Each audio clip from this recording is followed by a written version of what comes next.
Kasado ang first Pride Run event ng grupong Miyabe ay inaw sa Makuleng Pulay 2025. Ay ning report ng Angel Dumagat.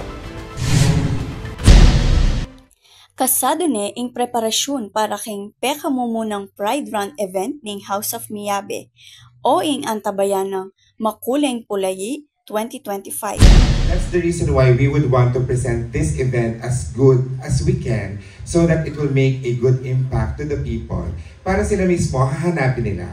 Yun ang gagawin natin ngayon. So para at least positive sa kanila, we have a good experience with that event. So sana, every year, nandiyan siya. And that's our goal and that would be our parang promise ni Ate Hirsch to the public and kahit sa isa't isa kasi this is our dream project. Ganapan ing amanwang fun run king CDC Parade Grounds Clark Pre-Fort Zone king daratang nga June 28, 2025 ang magsilbing suporta king LGBTQAI+ community.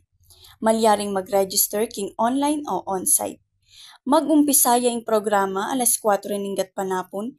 Agpang king Miyabe open for all ing mesabing event basta't fit to run. 3 kilometers, 5 kilometers at 10 kilometers ing pwedeng pamilinan king marathon. Ing pekalayo ning event ing makasaop at makapamiyang libreng workshops, training at programs para kareng bayong graduate at unemployed ang miyembro ning LGBTQAI+. Sinigurado na naman ing kaligtasan dareng makisanmetong keti. Kapamilatan daring makaantabing medical team ampong marshals. At inla naman atanggap a premyo reng finishers king Pulayi.